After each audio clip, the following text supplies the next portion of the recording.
Good evening, and thank all of you for being here today. We just finished our second Unified Command Group meeting concerning the novel coronavirus, also known as COVID-19. In addition to myself, you're going to hear in a few minutes from Assistant Secretary of the Office of Public Health, Dr. Alex Biu, and obviously we have several statewide elected officials and various secretaries of different agencies who will be here along with myself, and able to take your questions at the conclusion of our prepared remarks. And I do want to thank all of them for being here today. The first thing that I want to announce is that this afternoon I signed an executive order declaring a public health emergency for the state of Louisiana. This declaration ensures that state resources are made available to our state agencies and local governments. It addresses issues including price gouging, should that become necessary, as well as prohibiting international travel for state employees to level 2 and level 3 countries as designated by the CDC. These guidelines were developed and recommended by the COVID-19 task force that I stood up some time back. We can now confirm that there are 13 presumptive positive cases of COVID-19 in Louisiana. The 7 latest presumptive positive results were reported by the Department of Health this afternoon. And at this point, the impacted parishes are Orleans, Jefferson, St. Tammany, Iberia, Lafourche, and Caddo. And we are fairly certain now that there is community spread in the Orleans area. And that is based on the fact that we've done enough epidemiological investigation and contact tracing that these individuals are not contracting this infection by travel. They're not, and we can't identify any individuals that they contacted, and therefore, by definition, we now believe we have community spread in that area. While the majority of current patients are hospitalized, the reality is that not everyone who tests positive will need to be hospitalized, and some will be able to self-isolate at home. The numbers are going to be changing frequently. We do expect the number of confirmed cases to increase over time. That's been the experience elsewhere around the world, and in the United States is what we've been told to expect from CDC as well. Starting tomorrow, LDH will be updating presumptive positives and other relevant information twice daily at 9 a.m. and 4:30 p.m. on ldh.la.gov/coronavirus. That's ldh.la.gov/coronavirus. As more cases are confirmed, we need people, obviously, to stay calm. The risk is still low for any individual to develop COVID-19. Obviously, the risk to the community at large is increased beyond what it was yesterday and the day before. But the most important thing that people can do is to take appropriate precautions, because at some point, the number of cases of COVID-19 will peak. And the duration of this event will be known. It's obvious that what we're trying to do is make sure the peak occurs as low as possible, and that the duration of the event slows so that the demand on our healthcare providers is not all at one time. And so this gets back to the very things that we've been talking about all along, the precautions that I am imploring everyone in Louisiana to take very seriously. This includes frequent hand washing, avoiding close contact with others, covering your cough appropriately with the crook of your arm if necessary, and staying home if you are sick. We still know that the elderly and those with chronic health conditions are at the greatest risk. The best thing they can do is certainly stay away from individuals who are sick, stay away from large gatherings, and reconsidering any travel plans that they have. Certainly not traveling unless absolutely necessary on an airplane, and then they should not get on a cruise. We know that you are all aware that Lambeth House in New Orleans put out a public notice today identifying that one of the state's presumptive positive cases is a resident at Lambeth House. We can now update you based on more recent testing concluded this afternoon that 3 residents total now are presumptively positive from Lambeth House, which is a facility that is a combination of assisted living and also a nursing home. They are doing exactly what we would hope they would, which is taking all the necessary precautions and actions to protect their residents. They are doing that in close consultation with the Office of Public Health, but also the officials there in Orleans Parish as well. And we also have the Nursing Home Association that is working this issue and facilities all around the state to advise their facilities and individuals to make sure that they take advantage of alternative ways to check in on their loved ones. The extent to which we can decrease the number of visitors who are going to nursing homes, assisted living centers, that will really help control the spread of this particular coronavirus. I think it's fair to say, and you've seen some of this from local officials already, and you've also seen some decisions being announced by entities like the NCAA, that over the coming days and weeks there will be a number of cancellations. Sometimes the events won't be canceled, but it will be changed not to allow spectators, which is what we've been told will happen with respect to the March Madness events, including the women's Final Four in New Orleans. But as facts become known and the situation changes, you're going to see announcements made, and I would hope that the people of Louisiana understand these choices are tough, but they're going to be made in consultation with guidance we're receiving from CDC, talking to the Office of Public Health, and certainly with local governments as to what the current situation is at any given time. These cancellations are being done with the public's health and safety in mind, and it's always the case that the health and safety of the public is our number one concern. We obviously want everyone to be healthy. I know that if we will take care of ourselves now, in the future we're going to go back to enjoying things as normal here in Louisiana. I cannot tell you when that's going to be and exactly what we're going to experience between now and then.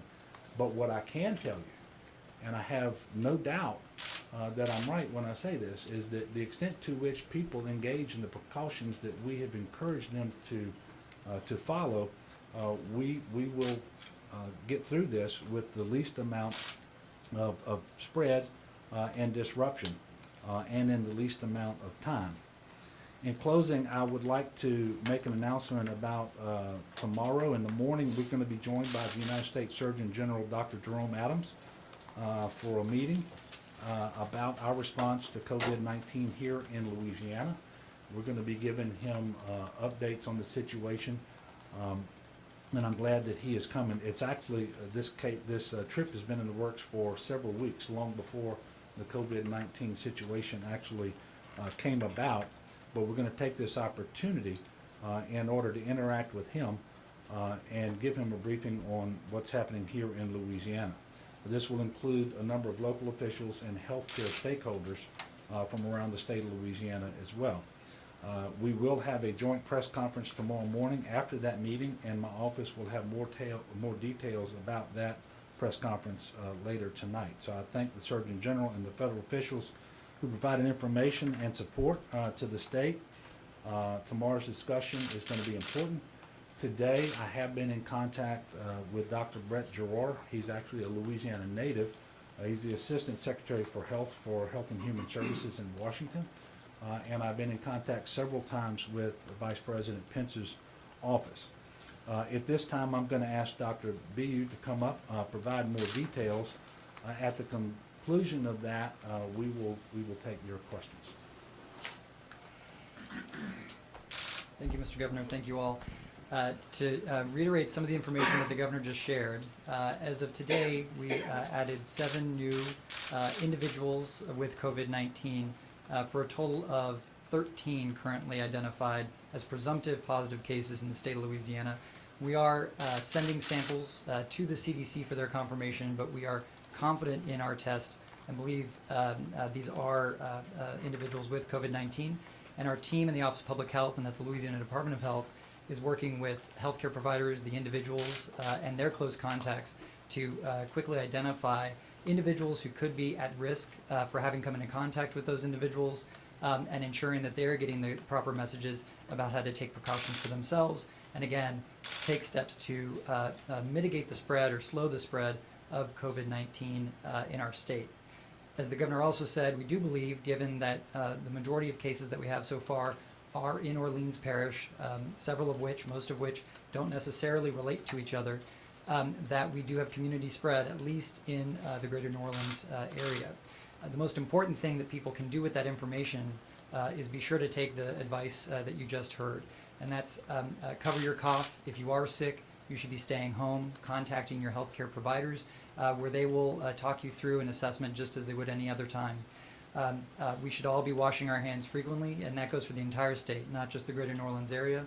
And thinking about how much contact we have with older individuals, our loved ones who may be older, or friends and family, or individuals who are ill, have chronic conditions, especially lung conditions, conditions that affect their immune systems, to make sure that we're not putting people at risk for transmission, for acquiring this infection. One thing to stress, what we have learned from the global numbers and data that we have about this epidemic is that most people have relatively mild symptoms. 80% of people have mild symptoms related to this infection. Our steps that we're taking now to slow the spread is really focused on keeping it from those individuals who would be at highest risk for more severe symptoms. And that's why you hear the steps that we're talking about: travel limitations, contact limitations, limitations in going to events, especially for older adults and individuals who have chronic infections or chronic conditions. That's also the reason that we, in collaboration with the New Orleans Health Department, since last night have been working very closely with the Lambeth House, where we do know there would be increased concern for those residents and the potential for many of them being vulnerable to more severe effects of COVID-19. We are really pleased to say that Lambeth has been nothing but supportive and a clear partner with their clear communications today, so that we really can assess that situation in collaboration and really in support of the New Orleans Health Department as quickly as possible. And so again, we will continue to update the public, as the governor has said, and as we continue to commit to, with twice daily updates of the LDH website, so that you will know presumptive cases as we have them. We're also continuing to work very closely with healthcare providers, community leaders across the state, across our whole government response to coordinate their preparedness and response activities as well. So with that, thank you very much.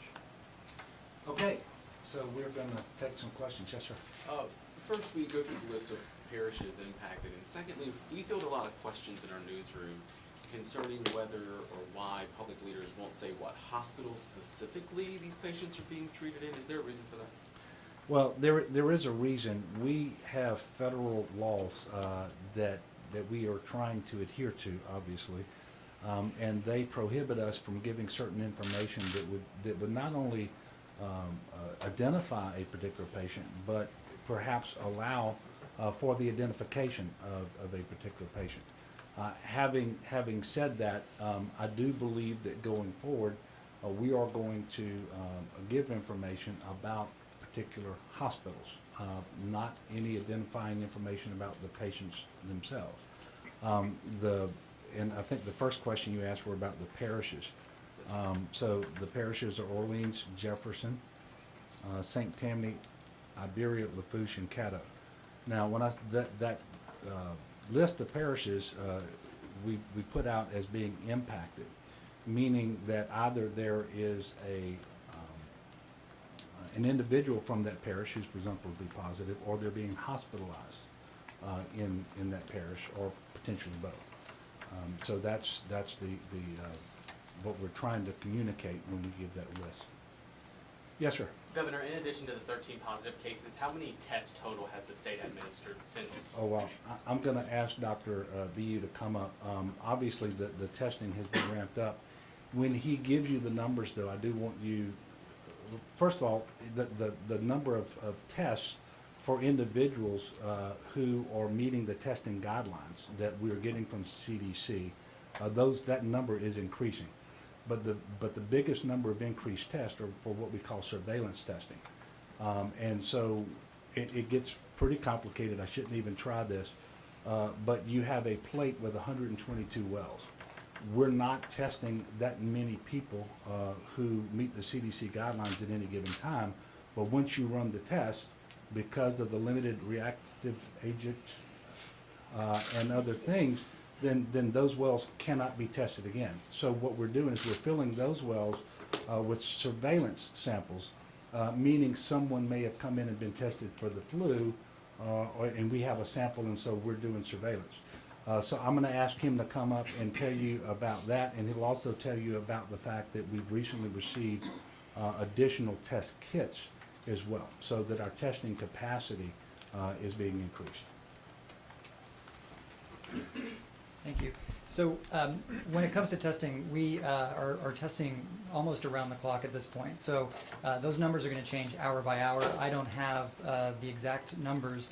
That's why we wanted to simplify things by making sure that what we think is most important for the public to know are those individuals who are being identified as presumptive cases, as well as individuals who are being identified as people we were concerned about in the first place. They're called, as a term of art, persons under investigation. As the governor noted, we are taking efforts to make sure we have an adequate supply of test kits in state. The federal government's been very generous in supplying us, and we haven't had any challenges there. And we continue to try to expand to meet the demands of increased testing. And certainly, I think with the first case and now at this point with this number of cases, we are seeing more and more testing happening. So it changes so fluidly. We're trying to make it simplified. Question for Alex? I think You so. can stay up here. Trying to get off stage. On the subject of testing, now that you've determined there's community spread in Orleans Parish, has that changed how you're testing and who you're testing? So we're looking at that right now. We've been in communication with high-level leadership at the CDC twice today, looking at ability to expand the testing that's happening in our state labs. It's worth me reiterating that there's also access to commercial testing in the state. And their criteria may be slightly different from ours, but we are looking at not only how to adjust our criteria, but how we can make sure that we're really serving the capacity that we're seeing from, the demand for capacity that we're seeing from New Orleans. Yes, sir. Governor, given the residents of the Lambeth House are presumably more at risk, given they're elderly, Yeah. is LDH testing every resident there? Can you talk specifically about what your LDH is and the state is doing at Lambeth House? Yeah, when it comes to testing and what's happening at that facility, Dr. B is going to answer that question. But your first point is one that I want to reiterate. The older population is the one that is most vulnerable, most susceptible to having serious adverse consequences from contracting this viral infection. And those who have underlying chronic health conditions, as Dr. B mentioned. And certainly that goes for older people who have themselves underlying conditions. But the response as it relates to testing with respect to Lambeth House, I'm going to ask him to respond to that. Yeah, and so similar to what we do with other outbreaks, what we're really trying to do immediately is find out who might have come into close contact with the individuals that we've identified to be presumptive positives. In this context, we're looking at the entire facility and trying to identify what was the risk. I'll note, Lambeth House has multiple wings, and so what was the where were these individuals from? Are there potential exposures to different wings? What I can say at a high level is, if somebody has been exposed to a case and has symptoms, they will be tested. If somebody has been exposed to a case and does not have symptoms, they would go into isolation and self-monitoring, meaning we would be checking their temperatures twice a day or advising their temperature be checked twice a day and looking for other symptoms. And that doesn't just go for the residents, but also for people who might have come in contact and worked with them, workers at the facility as well. Same thing, we aren't currently, and the CDC and federal government are pretty clear that testing of people who are not showing symptoms is not currently a recommendation because the test is not designed to test people who do not have symptoms. Just one more question. It's spreading across the state now. Can you talk about the significance of seeing it in different parishes? Is that worrisome to leaders? Well, I think you can answer that question. Yeah, it is. We would obviously prefer that that not happen. And so that's why we're issued a statewide emergency declaration today. That's why we're asking everyone around the state, regardless of where they live or work or where they happen to be visiting right now, is that they all follow these precautions. And first of all, it's important because it will reduce your risk of exposure, but it's also going to reduce the risk of spread to others as well. And so it's just something that's critically important. And it is worrisome. Again, we want to make sure people take this seriously and that they heed the recommended precautions that are being given. We don't want people out there who are overreacting to this in the sense that maybe they're engaging in conduct that is not helpful, that is and so forth. And so trying to communicate the right sense of urgency is always difficult, but we do the best we can, and we're trying to be as transparent as possible and as timely as possible with accurate information so people will know what's going on. Yes, sir.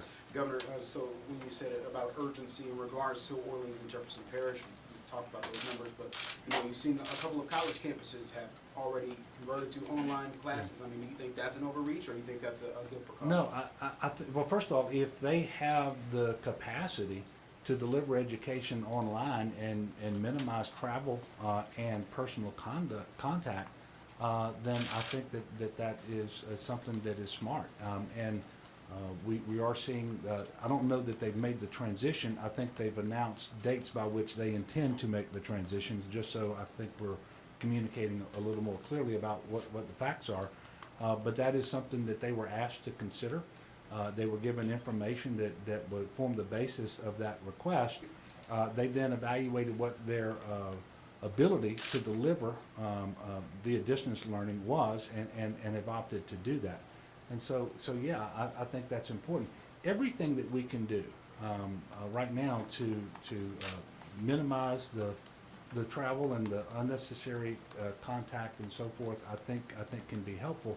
Again, we're trying to make sure that the peak that we hit is as low as it can possibly be, and that we spread the duration of this out over a longer period of time so that peak demand doesn't hit and deplete our capacity to deliver health care. So anything that they do in that regard, I think is helpful, and I appreciate their cooperation in that. One more question. This may be a better question for Doctor. Based on the models that you've been looking at, do you have an idea of when you think it may peak? Days, weeks, months? It's kind of uncertain at this point. We really don't. Yeah, I can tell you, we can't even engage in that kind of guessing. Okay, it just wouldn't be helpful. Yes, sir. Governor, I know that we got UNO, Tulane, and Loyola who are now going to online class, a little bit smaller universities. Any update on if LSU or any of the larger universities will be moving to that course? Have you heard anything? No, I don't have an update on that, but as decisions are made, they will be announced timely. And again, I think that the announcements that have come have been about a transition to online education at a later date. And so it's not like these things are gonna start tomorrow. Yes, ma'am. Governor, in some states, we've seen officials say that they are recommending against any gatherings that are 5,000 people or larger, and I know that Mayor Cantrell has canceled some events that were scheduled in the coming days in New Orleans. Do you think that's an appropriate reaction to start canceling these kind of things, and do you have guidance that you're giving local officials in that regard? Yeah, so as I understand it, it's not just Mayor Cantrell, but she has more than one, and I'm not sure how many events she has ordered to be canceled, but that also happened in Jefferson Parish today with respect to some parades over the weekend. And it's not just government officials, as I mentioned a while ago, the NCAA taking a look at guidance from CDC, and I know that they work directly with the U.S. Department of Health and Human Services and CDC and so forth. They've made some determinations in this regard. So I am certainly not going to be critical of those decisions. I will tell you that that was the subject of conversation that I had with Dr. Gerard today, was trying to get the very best guidance from Health and Human Services and the CDC about those factors that should be taken into consideration in making decisions about events and gatherings and so forth. And that's why I can tell you that as this goes forward, there will be more announcements, as I mentioned in my prepared remarks. And unfortunately, that's just the way that this is going to play out. Yes, sir. I know, Governor, kind of following up on the university question, a lot of students have been telling us that they maybe don't have laptops to do the homework or the courses at home. Are y'all have any plans to assist them with that, or what would you recommend kind of the university do for those students? Well, this is all fluid. It's happening quickly. These are the things that are being taken into consideration by the higher education leaders who are making the decisions about when and whether to transition to online education. And if I went beyond that, I would at this point be guessing. I don't want to engage in that. I will tell you, I have confidence in higher education leaders in Louisiana, both public and private. And when they make a decision, I believe that they will be able to implement that decision, and it will be in the best interest of their students and the public. Yes, sir. Right now, traveling is a concern, and many people right now across the country are taking advantage of cheap flights. Do you think those people are putting themselves in a risky situation by doing that? I'm not going to say that people should stop traveling. I will repeat the guidance we've received from our federal partners, and that is if you have symptoms, if you're sick, you shouldn't be out traveling. The older you are, the less you need to be out traveling, and it needs to be a very essential trip for you to make, and that's with respect to airlines. And under no circumstances, if you are old or have one of these underlying health conditions, presently should you be considering getting on a cruise ship. And that doesn't come from me. That comes from Washington, D.C., and I'm just trying to amplify what that guidance is. Yes, sir. Governor, you've said about 80% of cases, people experience mild symptoms. Can you give us a sense for whether any of the 13 cases in Louisiana have risen above that level to a severe case? I have said that before, but he said it today. And really, I'm not, first of all, that is a good thing. And it's a good thing that 80% have mild symptoms, that many people who are presumptively positive and then confirmed positive will not need to be in a hospital. We also know it's a good thing that very few really young people are having any real impact from this. But with respect to how many of the 13 presumptive positives are on the mild side, is that what you asked? Right, or if any have risen to more severe levels. I think I'm going to let Dr. BU answer that to the best of his ability. Yes. So I think the easiest way to answer that is I think almost all of these individuals have had to be hospitalized, and so that we would classify as having a more severe illness. Yes, sir. How many kids do we have right now to test the coronavirus here in the state of Louisiana? Are we And- getting and- more possibly in the future? And did you say kits or kids? Or is it kids? Is it Kids. Yeah, K-I-T-S. Yeah, I Okay. think that's it. I'm sorry. I thought you were asking about kids. I'm going to ask Dr. BU to respond to that too, because we recently received multiple kits from our federal partners. Before that, we had received a kit that had 1,000 wells in it. Then we received 2 kits of 500 each. But most recently, our capacity has been ramped way up. Yeah, and again, it's similar to a question about testing. It's fluid, so I don't know how much of one kit we've used versus another. What I can say is, since we began to get kits shipped by the federal government, we've had a total of 23 kits sent to us, and the last set we put in a large order, and within 2 days that was received by us. So far we've had no signs that the federal government's having any difficulties in getting us kits as we've expanded our request for capacity. Governor, you mentioned earlier that people can self-isolate themselves at home, of some of the not victims, but some of the people. So is there regulations for that, for those people? Are they allowed to go into big spaces or what? No, isolation means isolation. So there are individuals who will be presumptively positive, who do not require hospitalization because their symptoms will be relatively mild. And rather than have those individuals placing another demand on our healthcare providers, it's not our decision. This is guidance from the federal government that they rather would be better off at home. But they do have to isolate, and we do stay in constant communication with them at least twice a day for the period of that isolation. And so that's, I think, what we were alluding to earlier. Yes, sir. Can you speak to the department's capacity to investigate some of the community contacts that people who've been infected? And is there going to be any effort to hire more employees to do that type of work? Yeah, and that's a conversation that we had earlier today, and I'm glad Dr. BU is here because he knows more about that and is up to date. But if you were talking, so these are those epidemiological investigations and contact tracing, which I think is the same thing. Yeah. So, you know, we have a team that does this work of contact tracing for all sorts of reportable infections all year round.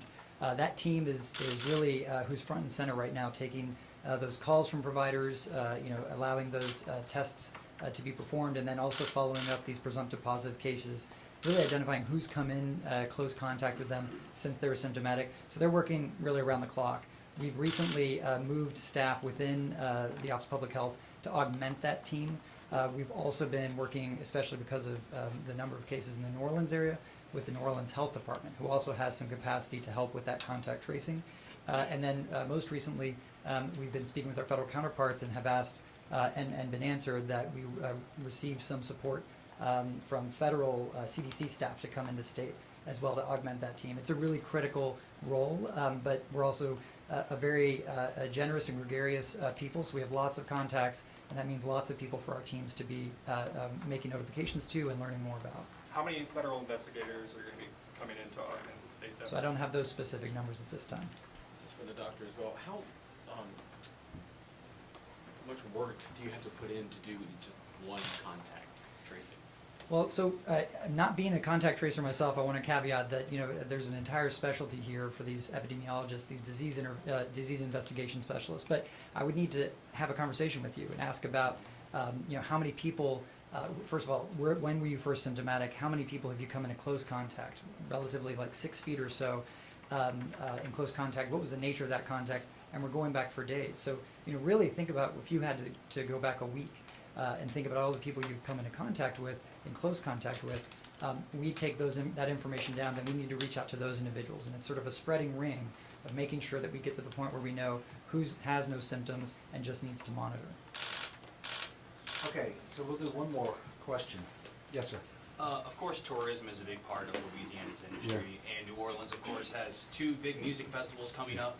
My question for you is, when we're looking at situations about where we should and shouldn't be doing things, is it more the demographic of people who are going to be out there, or is it the quantity of people who are out there? Well, I think it's not either or. I think it's both, and you have to look at what's going on the ground. You have to figure out where people will travel from in order to arrive at the location of the event and those sorts of things. But you're exactly right. I mean, tourism is incredibly important to our state, to our country, and the biggest tourism market we have in Louisiana happens to be in the New Orleans area, as you know. It's obviously going to be a negative impact to the economy that we won't have spectators in the arena when they play the Women's Final Four, for example. But you know, look, the economy is incredibly important, and I don't want to understate that at all. But these are decisions that are being made in some cases by government officials at the local level, in some cases by NCAA officials in consultation with government officials that are designed to minimize the risk of spread and minimize the demand on healthcare providers. And so these are very, very tough decisions to make, and you know, nobody's going to do it lightly. You know, and I guess the easiest thing in the world would be to find fault with the decision and so forth. But you know, I'm gonna, and you asked specifically about tourism, so I'm gonna ask Lieutenant Governor Nungesser to come here because he is the state's chief officer with respect to tourism. He can give you all the latest numbers and share with you his views on this as well. You know, it's difficult. The safety of Louisianans is the most important thing. But it is the fourth largest industry. 51.3 million people came to Louisiana last year.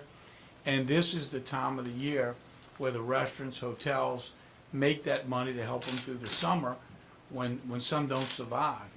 And so over 400 fairs and festivals are planned around the state. And many of those decisions will be made by the people.